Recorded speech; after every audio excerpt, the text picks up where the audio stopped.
এই ভিডিওটা M river আইএনসির অনুমতি সাপেক্ষে ব্যবহার করা হচ্ছে। আমরা তার জন্য এম রিভার আইএনসিকে কৃতজ্ঞতা জানাচ্ছি।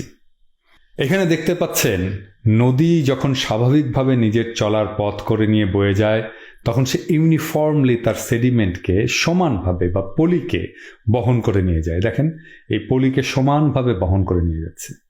এই নদীর স্রোত, পানির পরিমাণ, ভূপ্রকৃতি আর বয়ে আনা পলির পরিমাণই নদীর গতিপথ ঠিক করে। এই জন্যেই নদী আঁকাবাঁকা হয়ে প্রবাহিত হয়। এখন দেখেন আমরা নদীর একটা অংশকে বন্ধ করে দিলাম, দেখেন কি ঘটে। আপনি গতি পাল্টালেন ভাটিতে আর ভাঙন হবে উজানে, একটু পরেই দেখতে পারবেন।